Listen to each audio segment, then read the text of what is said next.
पण नाही नाही. मग आपण राक्षस आहोत का?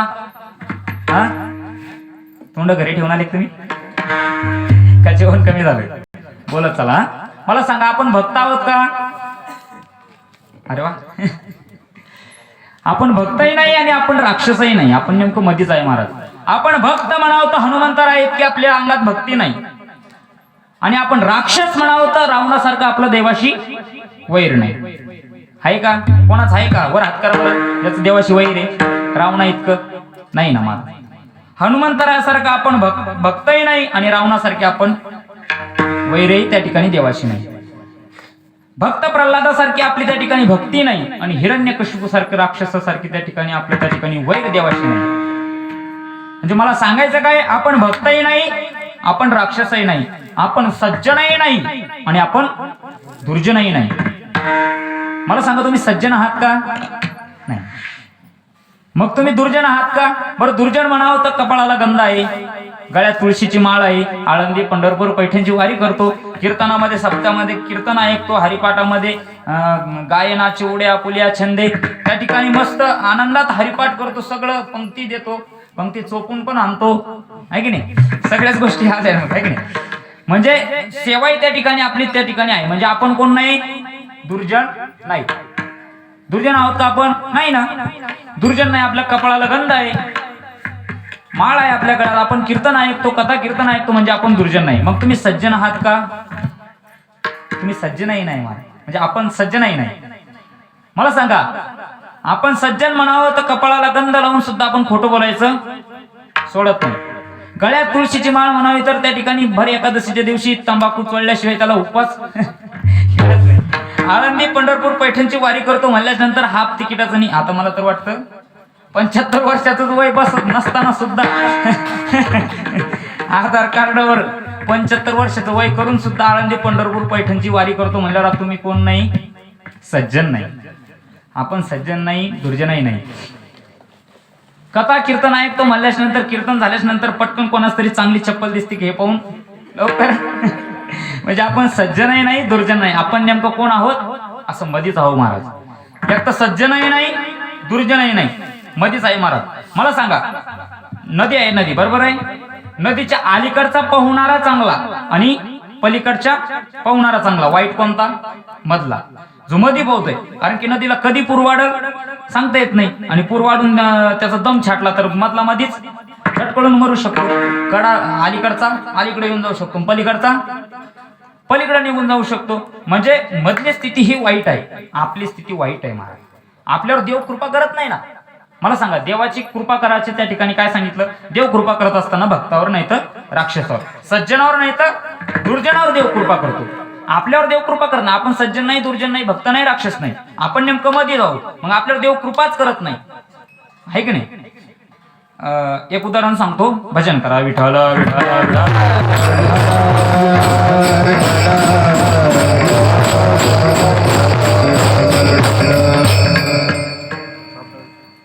3 विद्यार्थी असतात मला, 3 विद्यार्थी.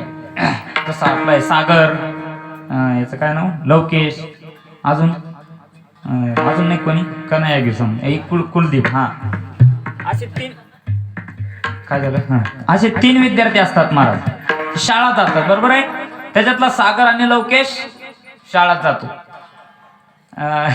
सागर आणि लवकेश शाळेत जातो आणि सागर त्याच्यातला त्या ठिकाणी काय होतो, मस्त त्या ठिकाणी शाळा शिकतो, पासही होतो आणि उत्तम अशा प्रकारचा पुण्यात IT कंपनीला तो जॉबला लागतो महाराज.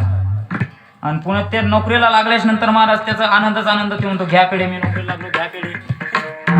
त्याला आनंद होतो, मस्त नोकरीला लागलो महाराज. ते नोकरीला लावून दिला त्याला मी आता. आणि लवकेशही शाळेत जातो महाराज, पासही होतो, पण मात्र तो नोकरीला लागत नाही. आणि आपला कुलदीप घरीच राहतो महाराज, शाळातही जात नाही, काही नाही, घरीच राहतो, आहे की नाही? शाळा जात नाही अजिबात, काही नाही. आणि घरी राहत असल्यामुळे त्याला शेतातले सगळेच कामं जमतात, आहे की नाही? नागरणी, वखरणी, पलटी आणणं, सगळं त्याला जमतं. फवारणी, कोणत्या रोगावर कोणतं औषध चालतं, हे सगळं त्याला कळतं. म्हणजे तो एक प्रगतशील शेतकरी होतो. आणि सागर एक उत्कृष्ट IT कंपनीमध्ये जॉब करतो. लवकेश मात्र त्या ठिकाणी पासही होतो, पण मात्र त्याला नोकरी लागत नाही. आता शाळेत गेलेला असतो, त्याच्यावर त्या ठिकाणी वडिलांनी 1,00,000-2,00,000 रुपये त्याच्यावर खर्च केलेला असतो. त्याचे काय म्हणते त्याला क्लासेस, त्याचे क्लासेस असतात काही, ते क्लासेसची फी, त्याची रूमची फी, त्याची खायची फी, असे लगे मी तर म्हणतो 1,00,000-2,00,000 नाही, 10-15 लाख रुपये लागतात.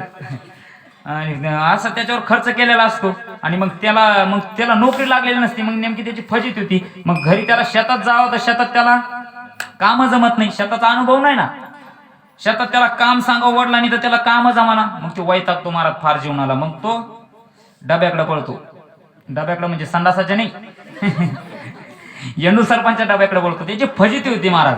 म्हणजे मला सांगायचं काय आहे, मधली स्थिती ही किती वाईट आहे. एकतर सागर त्या ठिकाणी पास झाला, IT कंपनी जॉब लागला, म्हणजे तो तिकडच्या कडाला तो पास झाला.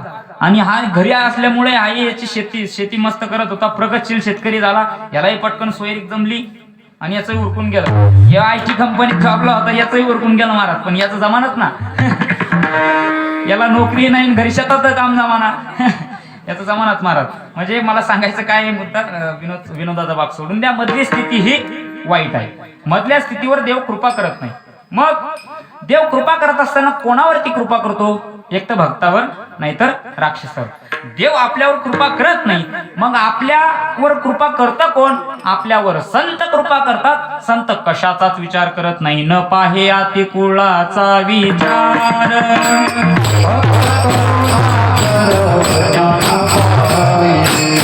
भक्त करुणा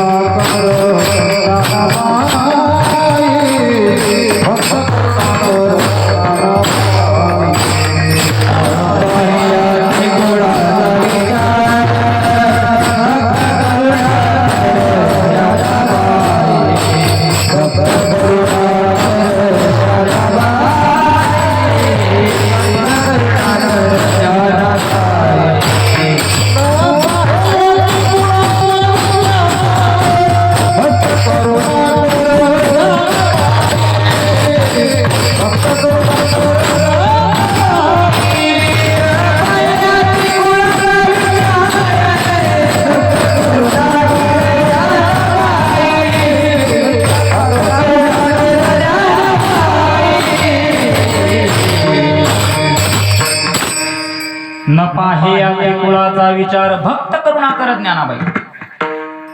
संत कसलाच विचार करत नाही, कोणत्या कुळातला आहे काय काय कसलाच नाही. संत सर्वांवरती त्या ठिकाणी, सर्वांचा त्या ठिकाणी संत उद्धार करतात. देवालाही कृपाळू म्हणलं, संतांनाही कृपाळू म्हणलं. तुका म्हणे हात कृपेचा सागर, नामासाठी पार पावविला, हा देवाचा कृपाळूपणा. संतांनाही त्या ठिकाणी कृपाळू म्हटलं महाराज. तुम्ही संत माये बाप, तुम्ही संत माया